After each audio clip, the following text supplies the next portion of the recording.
सदाशिवसमारम्भां शङ्कराचार्यमध्यमाम् अस्मदाचार्यपर्यन्तां वन्दे गुरुपरम्पराम्। श्रुतिस्मृतिपुराणानाम् आलयं करुणालयं नमामि भगवत्पादं शङ्करल्लोकशङ्करम्। शङ्करं शङ्कराचार्यं केशवं बादरायणं सूत्रभाष्यकृतौ वन्दे भगवन्तौ पुनः पुनः। ईश्वरो गुरुरात्मेति मूर्तिभेदविभागिने व्योमवद्व्याप्तदेहाय दक्षिणामूर्तये नमः।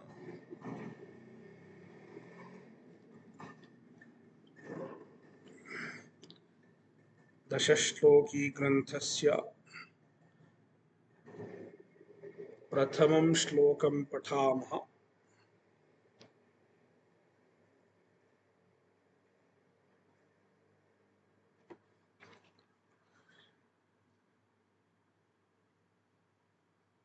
न भूमिर्न तोयन्न तेजो न वायुः न खं नेन्द्रियं वा न तेषां समूहः अनैकान्तिकत्वात् सुषुप्त्येकसिद्धः तदेको वसिष्ठः शिवः केवलोऽहम्।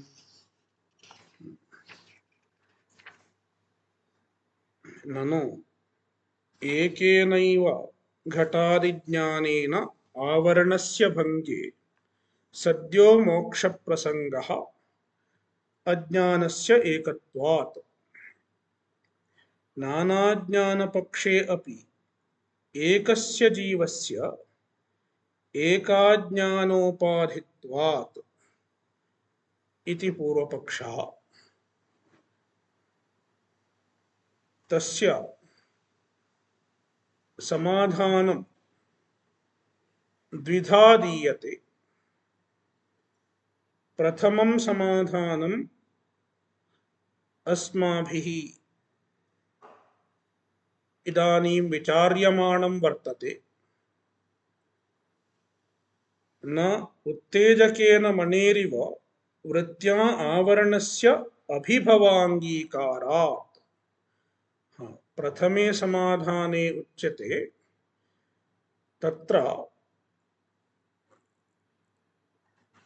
महावाक्यजन्येन ज्ञानेन एव अज्ञानस्य नाशो भवति। अन्येन ज्ञानेन नाम महावाक्यभिन्नेन ज्ञानेन घटादिज्ञानेन अज्ञानस्य नाशः न भवति। तर्हि किं भवति इति चेत् अज्ञानस्य अभिभवः भवति। तत्र दृष्टान्तः उत्तेजकेन मणेः इव। यथा चन्द्रकान्तमणिः, चन्द्रकान्तमणिः किं करोति? वह्नेः दहनशक्तिम् अभिभवति, अभिभावयति। यदा चन्द्रकान्तमणिः वह्नेः समीपे तिष्ठति तदा वह्निः दग्धुं समर्थो न भवति। यद्यपि वह्निरस्ति तथापि वह्नेः दहनशक्तिः कार्यं न करोति। यद्यपि वह्निरस्ति वयं वह्निं स्पृष्टुं शक्नुमः, तदा शीतलं भवति वह्निः चन्द्रकान्तमणिवशात्। किन्तु यदा तत्रैव उत्तेजकं किंचित् स्थाप्यते। उत्तेजकम् इत्युक्ते यत् वह्नेः दहनशक्तिं वर्धयति तादृशं किंचित् वस्तु उत्तेजकम् इत्युच्यते। यथा सूर्यकान्तमणिः इति कश्चन अन्यः मणिर्वर्तते, सः मणिः उत्तेजकम् इत्युच्यते। यदा चन्द्रकान्तमणिसमीपे सूर्यकान्तमणिरप्यानीयते तदा किं भवति? चन्द्रकान्तमणेः या शक्तिर्वर्तते, यत् सामर्थ्यं वर्तते, तस्य सामर्थ्यस्य अभिभवो भवति।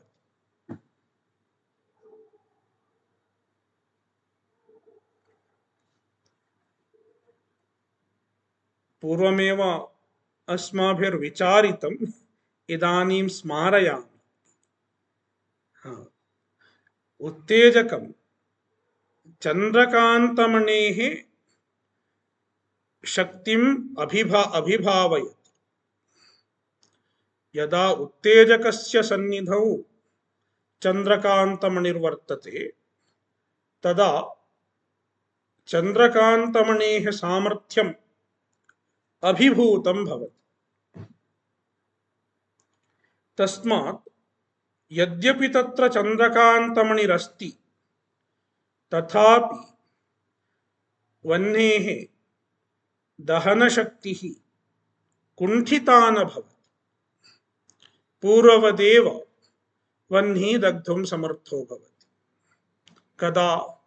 यदा चन्द्रकान्तमणेः समीपम् उत्तेजकं वर्तते तदा।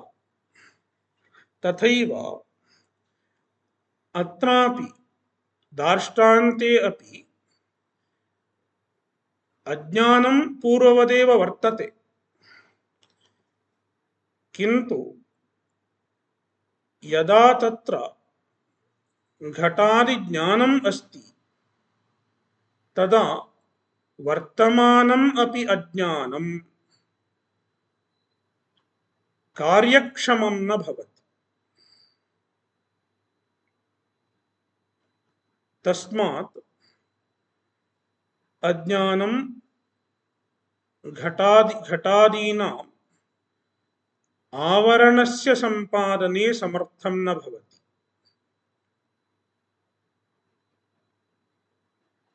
अज्ञानं स्वकार्यसंपादने कदा समर्थं भवति इति चेत् यदा तत्र ज्ञानं नास्ति,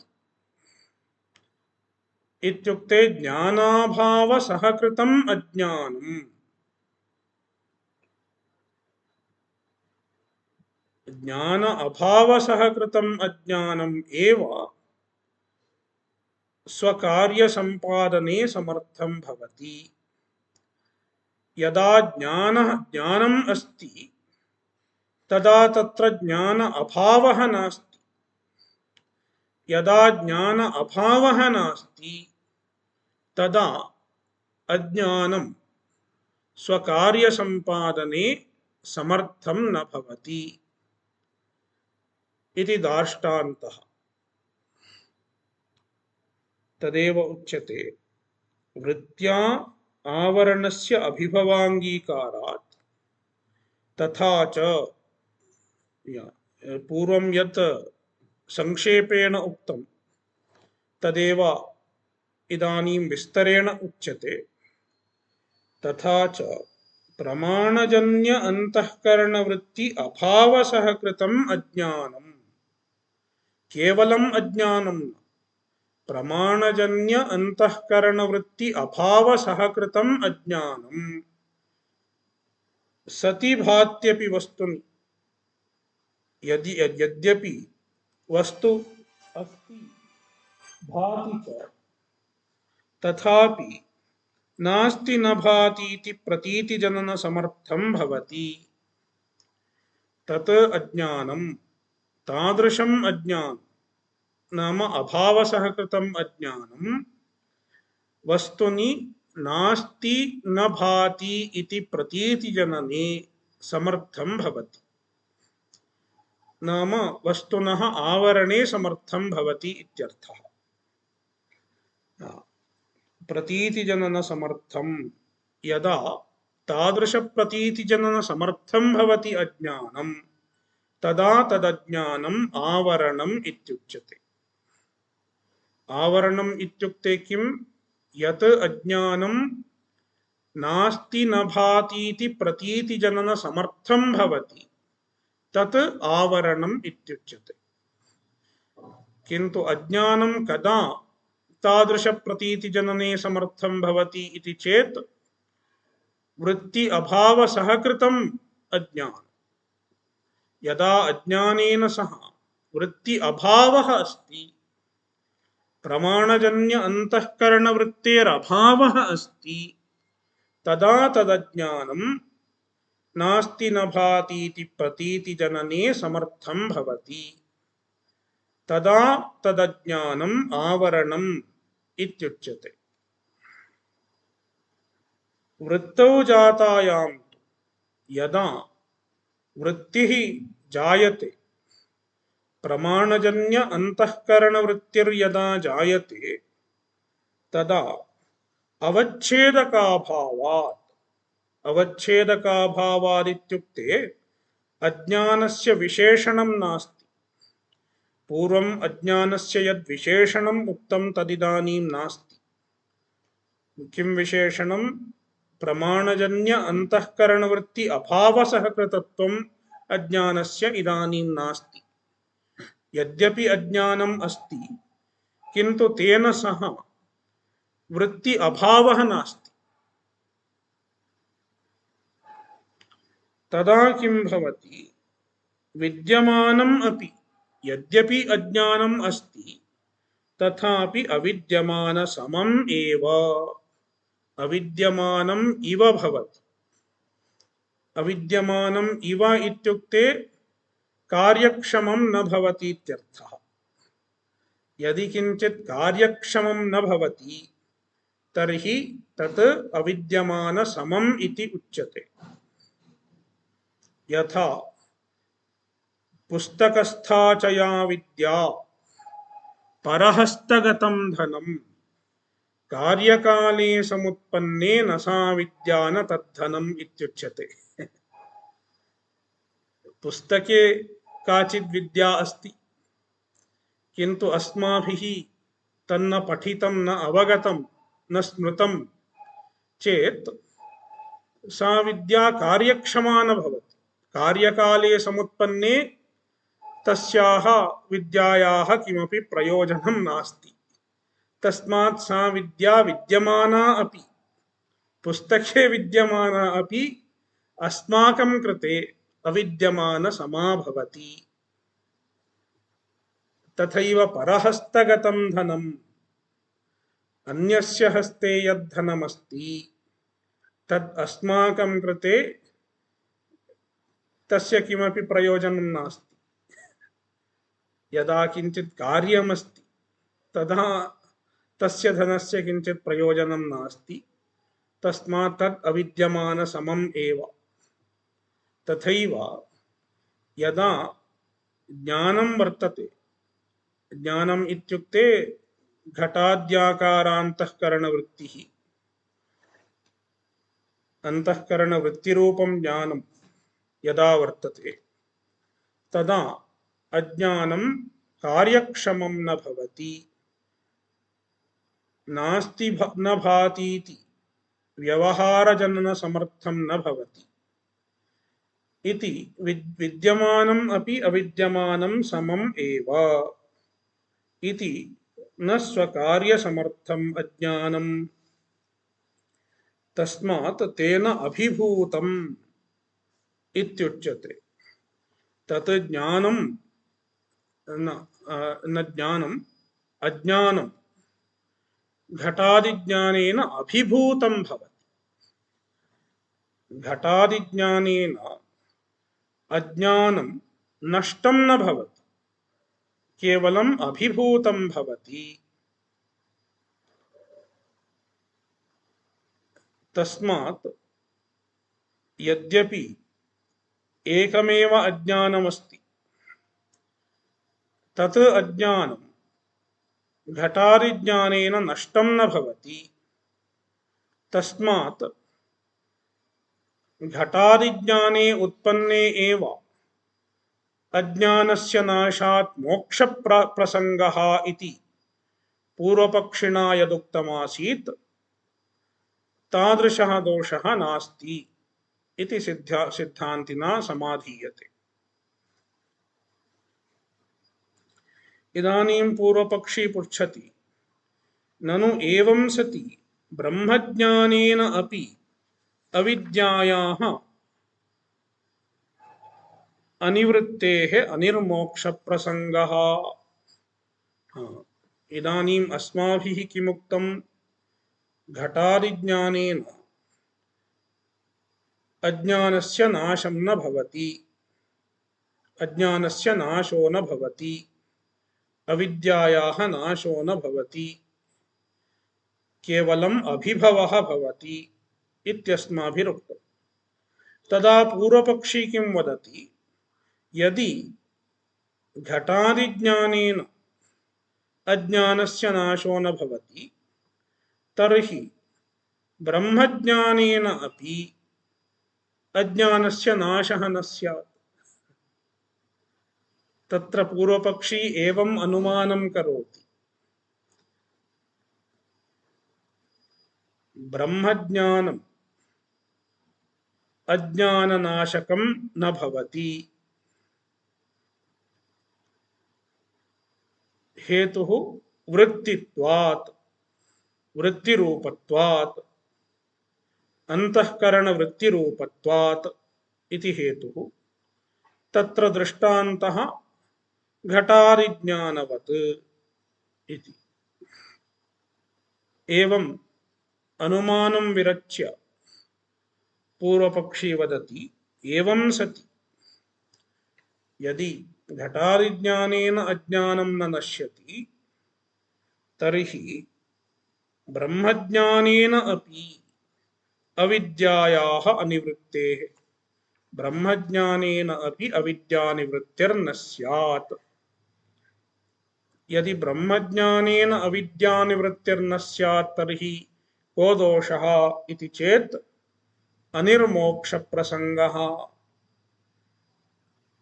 यदि ब्रह्मज्ञानेन अविद्यानिवृत्तिर्नास्ति तर्हि अज्ञाननिवृत्तिरेव न स्यात्। अज्ञानस्य निवृत्तेः कोऽप्युपायः न स्यात्।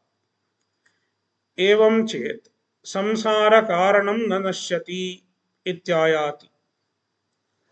एवं सति कस्यापि मोक्षः न स्यात् इति अनिर्मोक्ष प्रसंगः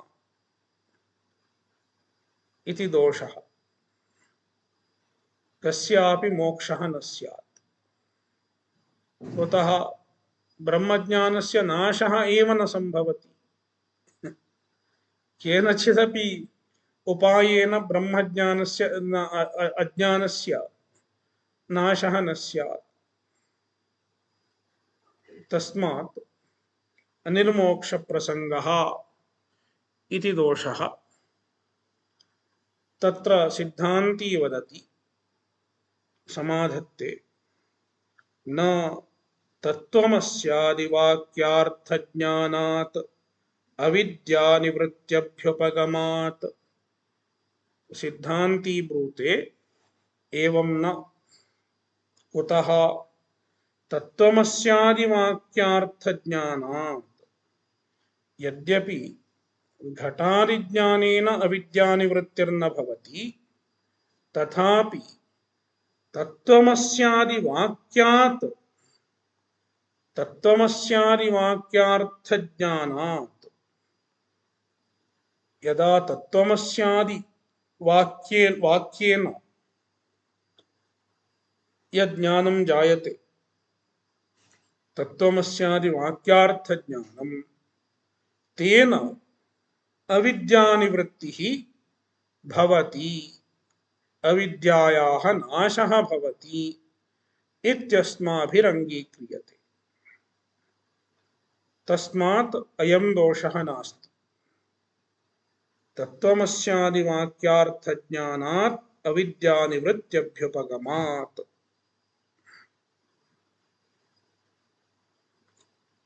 अत्र इदं वक्तव्यं भवति, घटादिज्ञानेन अविद्यानिवृत्तिर्न भवति, किन्तु तत्त्वमस्यादिवाक्यार्थज्ञानाद् अविद्यानिवृत्तिर्भवति इति विशेषस्य को हेतुः इति वक्तव्यं भवति। घटादिज्ञानम् अविद्यां न निवारयति, अविद्यां न नाशयति, किन्तु तत्त्वमस्यादिवाक्यजन्यं ज्ञानम् अविद्यां नाशयति इत्यत्र को हेतुः? तदेव उच्यते, स्वविषयविषयकप्रमात्वेनैव अविद्यानिवर्तकत्वाभ्युपगमात्। स्वविषयविषयकप्रमात्वेन ज्ञानम् अज्ञानं नाशयति इत्यत्र किं नियामकम् इति चेत् स्वविषयकविषयप्रमात्वेन। अत्र स्वपदेन अविद्या स्वीकार्या। स्व इत्युक्ते अविद्या, स्वविषयः इत्युक्ते अविद्यायाः यः विषयः, अविद्यायाः यः विषयः सः विषयः यस्याः सा तादृशी प्रमा स्वविषयविषयकप्रमा इत्युच्यते। नाम अविद्यायाः यः विषयः सः एव यस्याः प्रमायाः विषयः सा स्वविषयविषयकप्रमा इत्युच्यते। यदा किंचित् ज्ञानं स्वविषयविषयकप्रमा भवति, तदा तज्ज्ञानम् अज्ञानं नाशयति, अविद्यां नाशयति इति व्यवस्था। तदेव उच्यते स्वविषयविषयकप्रमात्वेनैव अविद्यानिवर्तकत्वाभ्युपगमात्। अस्माभिः ज्ञानस्य अविद्यानिवर्तकत्वं कथम् अभ्युपगम्यते इति चेत्, तत्र प्रथमं ज्ञानं प्रमा भवेत्, ज्ञाने प्रमात्वं भवेत्। प्रमात्वम् इत्युक्ते यथार्थज्ञानत्वं भवेत्। प्रमात्वम् अपि कथं भवेत्? स्वविषयकविषयकं भवेत्। इत्युक्ते अज्ञानस्य यः विषयः स एव प्रमायाः अपि विषयः स्यात्। तदा सा प्रमा स्वविषयविषयकप्रमा इत्युच्यते। तदैव ज्ञानस्य निवर्तकत्वं वर्तते इत्यस्माभिरभ्युपगम्यते। अत्र दृष्टान्तेन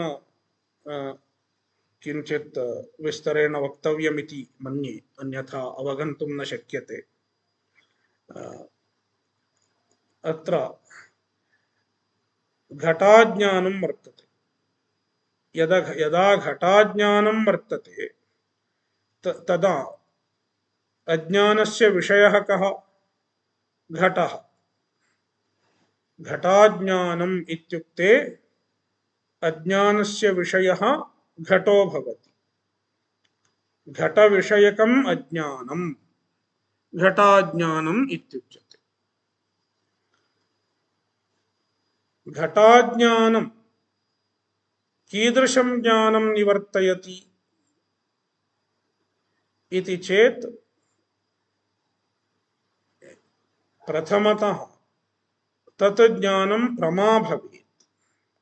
प्रमा इत्युक्ते यथार्थ ज्ञानं भवेत्, प्रमाणजन्यं भवेत्। अपि च तस्य ज्ञानस्य विषयः घटः एव स्यात्।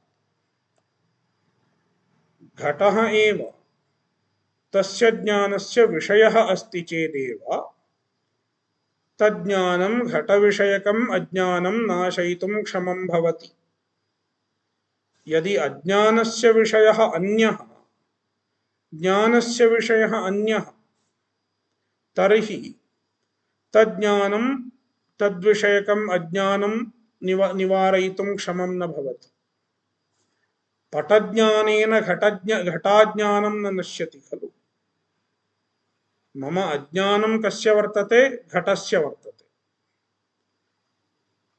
ज्ञानं पटस्य जातं। यदि पटस्य ज्ञानं जातं तर्हि घटस्य अज्ञानं, घटविषयकम् अज्ञानं न निवर्तेत। मया कस्यचित् विषये पृष्टं, रामः कः इति। तदा कश्चन वदति कृष्णः अयम् इति। अयं कृष्णः इति कृष्णविषये कश्चन ब्रूयात्। तदा मम कृष्णविषयकं ज्ञानं जायेत। कृष्णविषयकेन ज्ञानेन रामविषयकम् अज्ञानं निवृत्तं न भवति।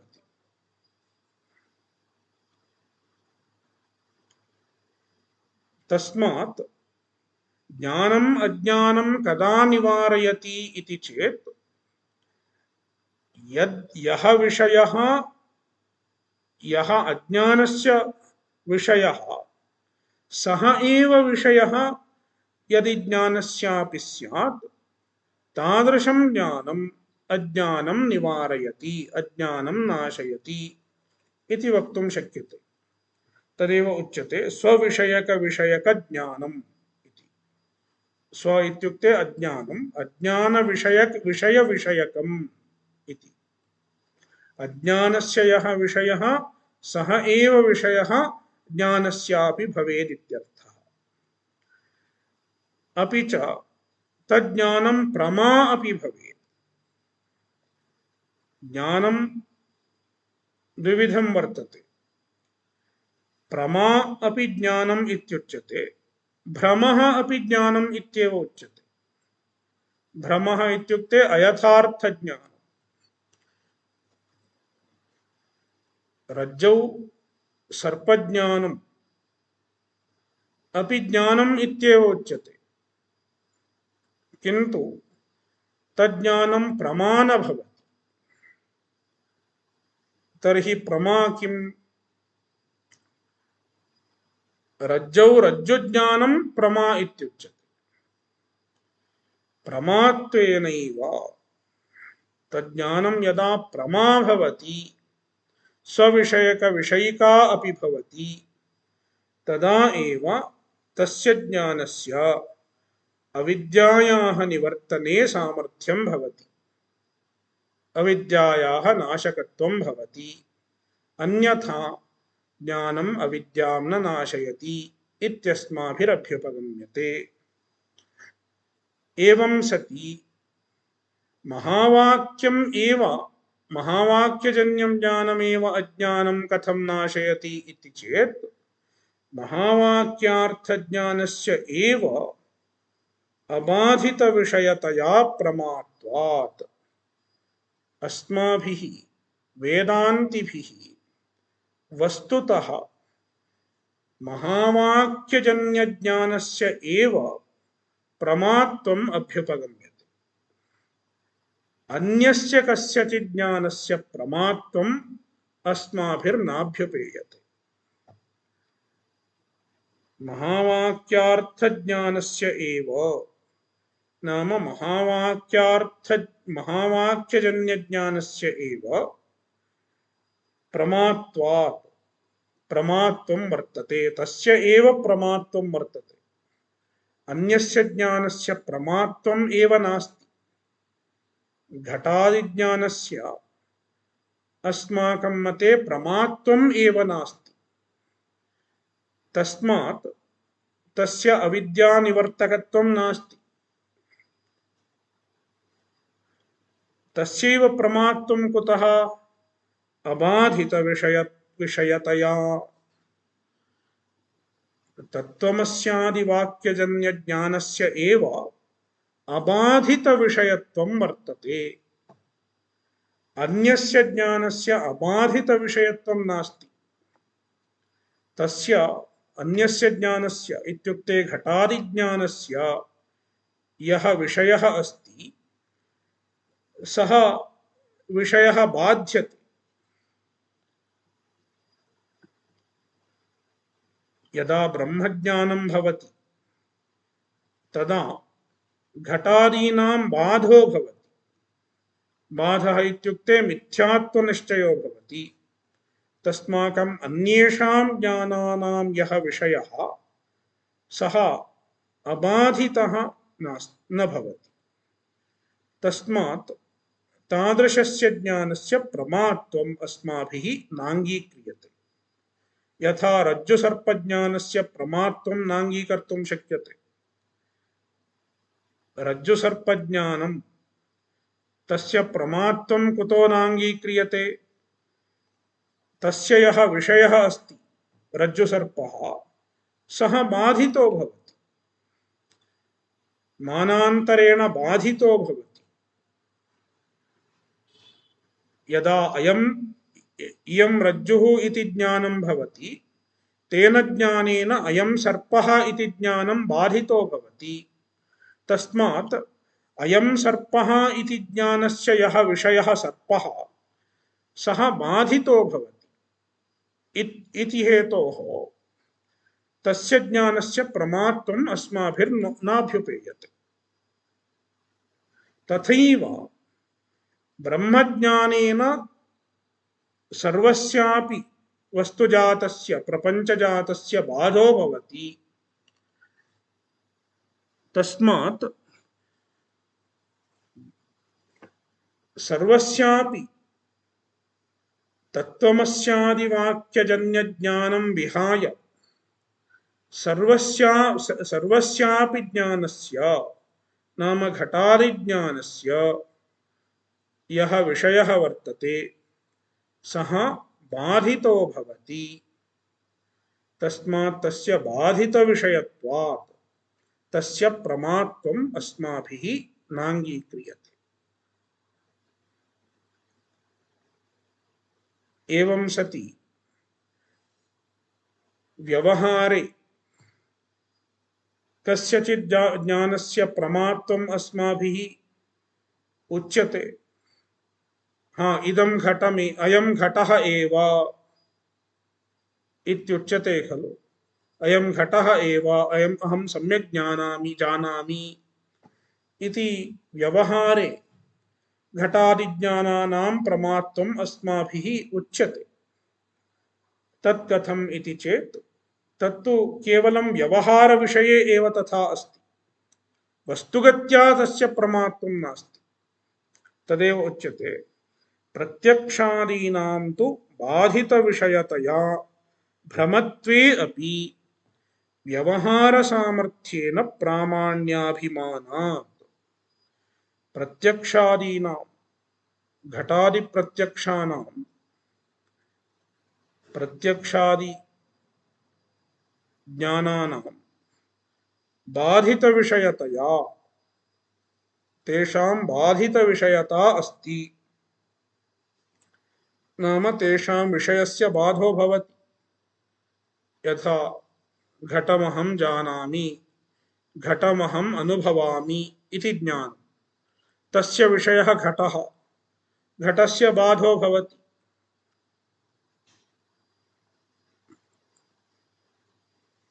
वेदान्तप्रमाणेन घटादीनां बाधः भवति। तस्मात् तेषां वस्तुगत्या भ्रमत्वं वर्तते।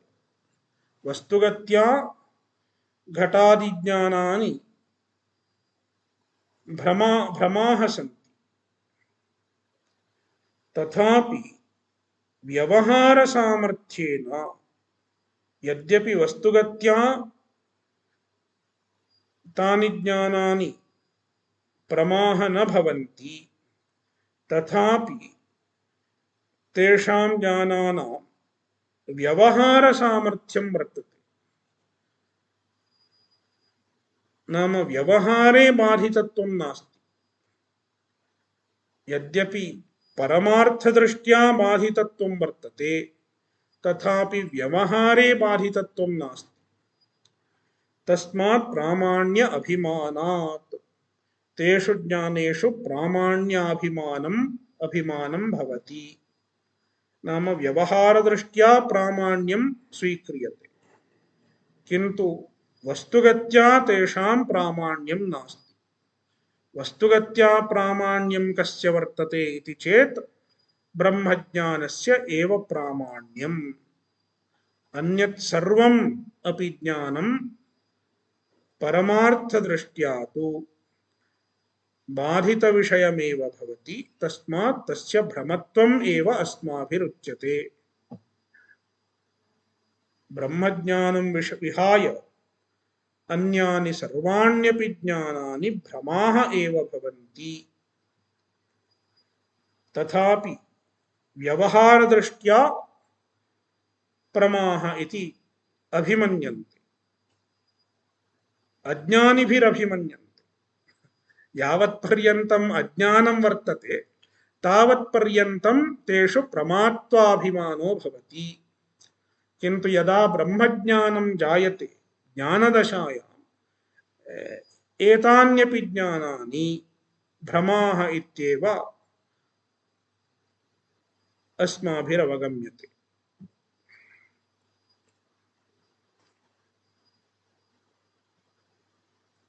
ज्ञानात् अज्ञाननिवृत्तेः अन्यत्र अदर्शनञ्च अकिञ्चित्करम् स्वानुभवसिद्धत्वात् अन्यथानुपपत्तेश्च सर्वतो बलवत्वात्। इदानीं पूर्वपक्षी वदेत् भवता नाम सिद्धान्तिना तत्त्वमसि वाक्यजन्यं ज्ञानमेव प्रमाणम् इति सिद्धान्तिना अभ्युपगम्यते। किन्तु तस्य प्रामाण्यं कथं निश्चेतुं शक्यते? तत्त्वमसि वाक्यजन्यस्यैव ज्ञानस्य प्रामाण्यं कथं निश्चेतुं शक्यते? अन्यत्र क्वचिदपि ज्ञानस्य प्रामाण्यं न दृष्टम्। यदि अन्यत्र क्वचिदपि ज्ञानस्य प्रामाण्यं नास्ति तर्हि तत्त्वमसि ज्ञानस्य प्रामाण्यं कुतः अङ्गीकर्तुं शक्यते?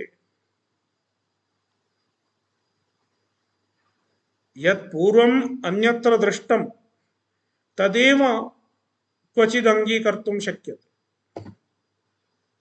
यत् पूर्वत्र न दृष्टं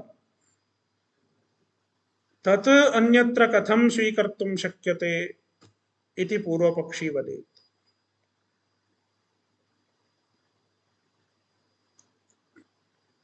अहं वदामि कस्मिंश्चित् देशे मनुष्याणां पुच्छं वर्तते इति।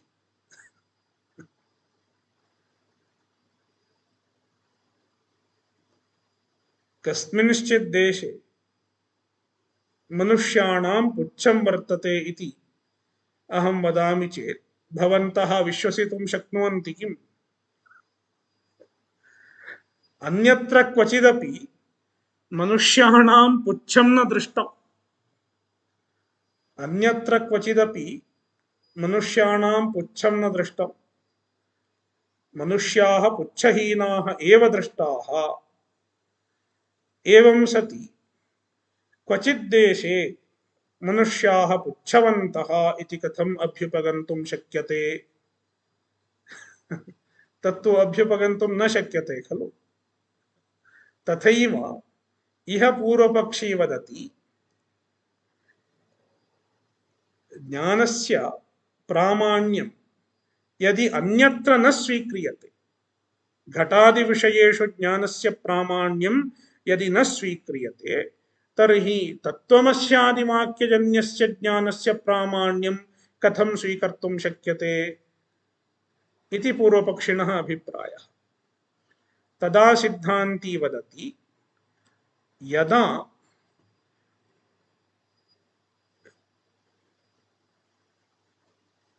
यदा किंचित अन्यत् प्रमाणं वर्तते, यदा तत्त्वमसि वाक्यस्य प्रामाण्य साधकं किंचित अन्यत् प्रामाण्यं वर्तते, तदा पूर्वदृष्ट सजातीयम् एव तत्त्वमस्यादि ज्ञानम् अपि भवेदिति नियामकं किंचित नास्ति। यदि केनचित् तादृशं किंचित दृष्टं, कस्मिंश्चित् देशे जनाः एवं वर्तन्ते इति यदि प्रबलं किंचित प्रमाणम् अस्ति, तर्हि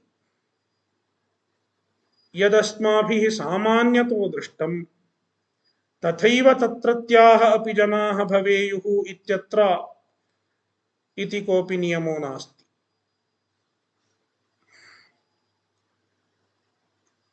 यथा अस्मिन् देशे जनाः एतादृशं वस्त्रं धारयन्ति, अस्मिन् देशे एतादृशं वस्त्रं धारयन्ति इति चेत् अन्यत्रापि देशे एवमेव वस्त्रं धारयेयुरिति नियमः नास्ति। कस्मिंश्चित् देशे वस्त्रमेव नास्ति, तादृशः देशः अपि स्यात्। यथा अंडमान निकोबार मध्ये कश्चन द्वीपो वर्तते, तत्रत्याः जनाः तेषां वस्त्रमेव नास्ति,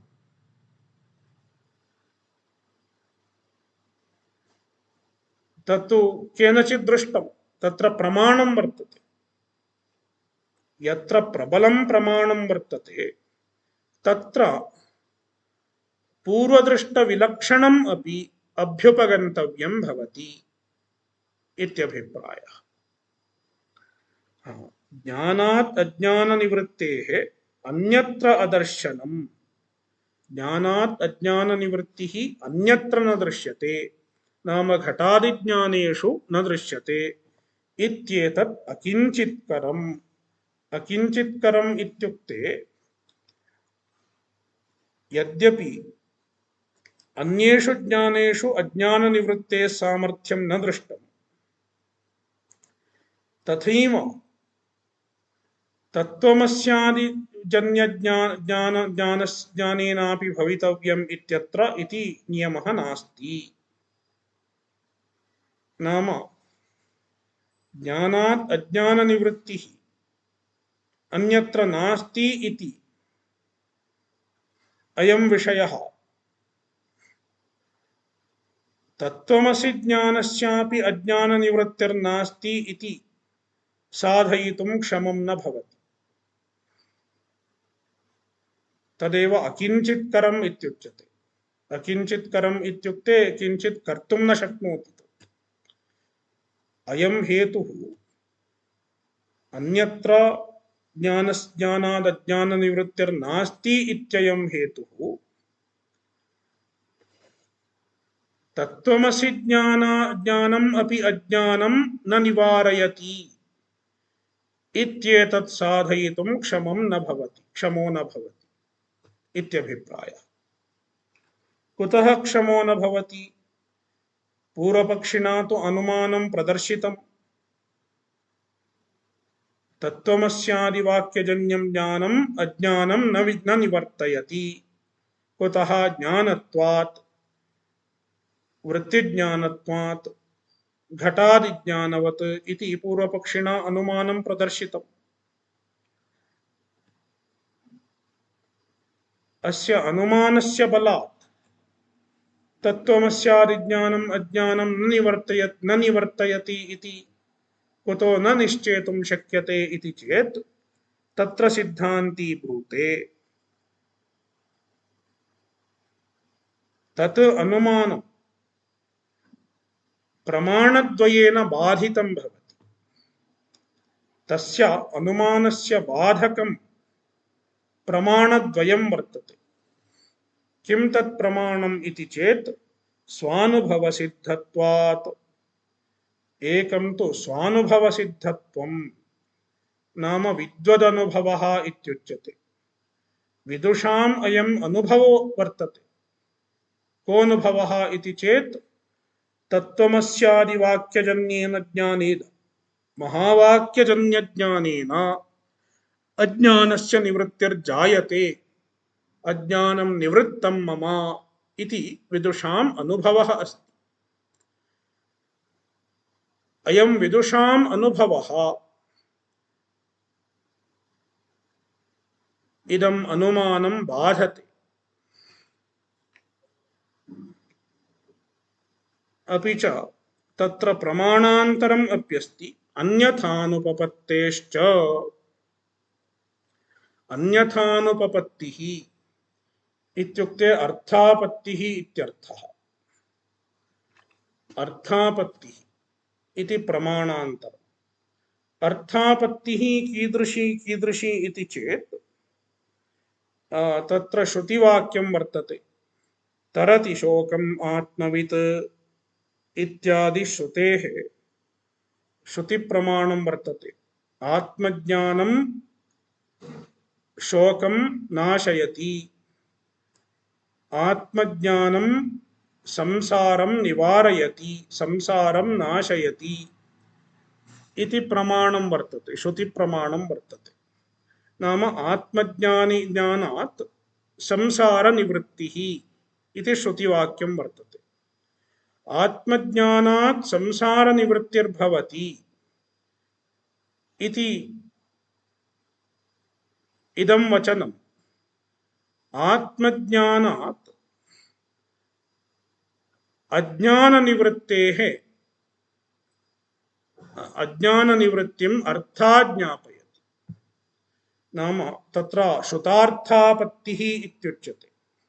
श्रुतार्थापत्तिः इत्युक्ते यत् वेदान्तेषु श्रुतं तत् अन्यस्य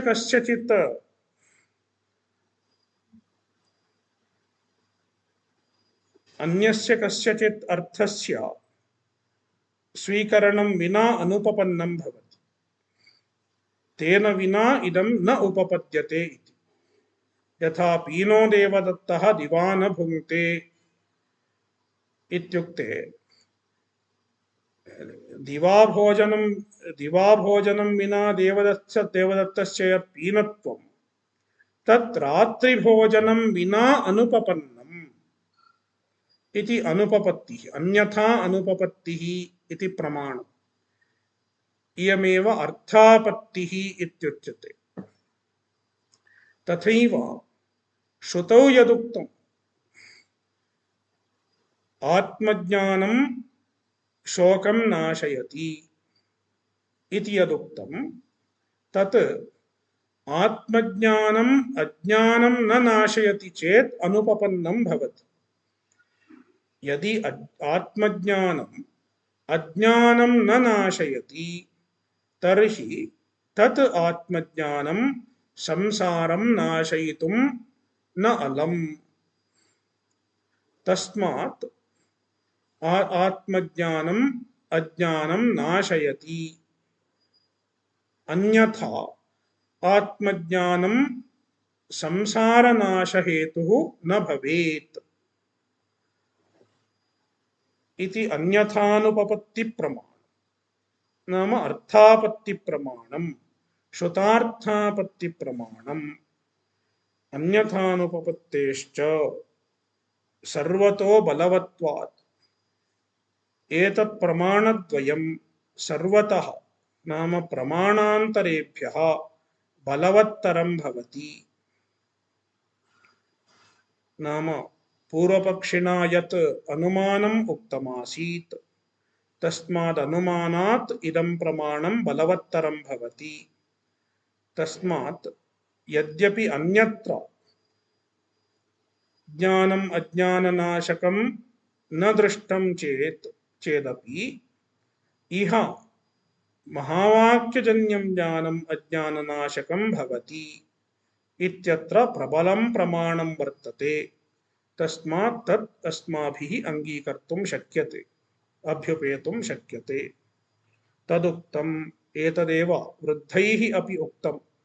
वृद्धैः कैश्चित् पूर्वैराचार्यैः इदम् उक्तम्। अयमेव अभिप्रायः उक्तः वर्तते। अन्यथानुपपत्तिश्चेदस्ति वस्तुप्रसाधिका। यदि वस्तुप्रसाधिका नाम कस्यचित् अर्थस्य साधिका अन्यथानुपपत्तिः अस्ति चेत् नाम श्रुतार्थापत्तिः अर्थापत्तिप्रमाणम् अस्ति चेत् सैव सर्वबलाधिका सा एव नाम अन्यथानुपपत्तिप्रमाणम् एव अर्थापत्तिप्रमाणम् एव सर्वबलाधिका भवति। नाम सर्वेभ्यः अन्येभ्यः अनुमानादिभ्यः प्रमाणेभ्यः अधिकबला भवति, प्रबला भवति। तस्मात् अदृष्टिवैमत्यं पिनष्टि। अदृष्टिवैमत्यम् इत्युक्ते अन्यत्र तथा न दृष्टम्, अन्यत्र तस्य विपरीतमेव दृष्टम् इति। यत् अदृष्टिवैमत्यं वर्तते, न दृष्टम् इति हेतोः यत् वैमत्यं वर्तते, यत् यः विवादः वर्तते, तं विवादं पिनष्टि नाम नाशयति इत्यर्थः।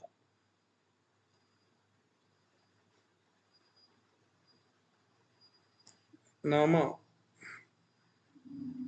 अन्यथानुपपत्तिः नाम श्रुतार्थापत्तिबलात् तत्त्वमसीति वाक्यम् अज्ञानं नाशयति।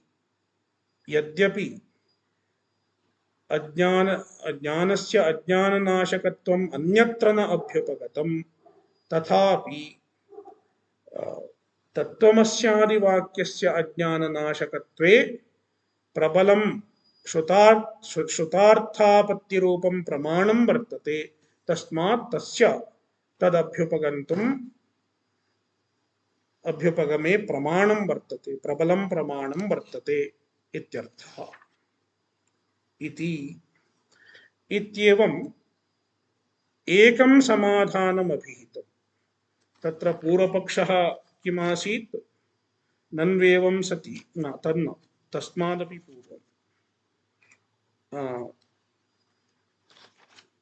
ननु एकेनैव च घटादिज्ञानेन आवरणस्य भङ्गे सद्यो मोक्षप्रसङ्गः अज्ञानस्य एकत्वात् नानाज्ञानपक्षे अपि एकस्य जीवस्य एकाज्ञानोपाधित्वात् इति पूर्वपक्षः आसीत्। तस्य समाधानत्वेन प्रथमम् इदम् उत्तरम् अभिहितम्। अत्र किं स्वीकृतम्? अन्यस्य ज्ञानस्य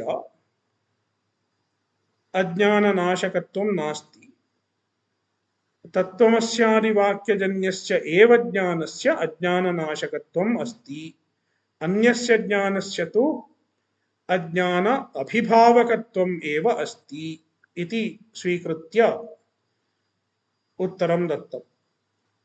किन्तु इदानीं द्वितीयं समाधानं दीयते। द्वितीये समाधाने तु सर्वस्यापि ज्ञानस्य अज्ञाननाशकत्वं स्वीक्रियते। घटादिज्ञानम् अपि अज्ञानं नाशयति इति स्वीकृत्य द्वितीयम् उत्तरं दीयते।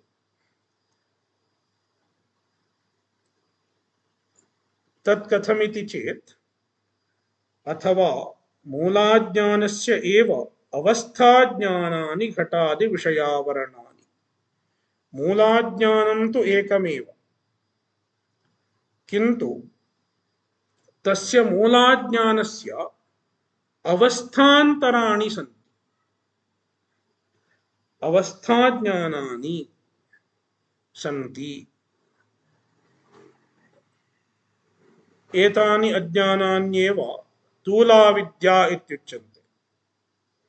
एका मूलाविद्या अस्ति, तस्य अवस्थाभूतानि अन्यानि अज्ञानानि स्थूलाविद्या इत्युच्यन्ते। इत्युक्ते ब्रह्मस्वरूपं ब्रह्मणः स्वरूपं यत् अज्ञानम् आवृणोति तत् अज्ञानं मूलाज्ञानम् इत्युच्यते। मूलाज्ञानं वा मूलाविद्या वा इत्युच्यते। तस्य अवस्थान्तरभूतानि अन्यानि बहूनि अज्ञानानि सन्ति।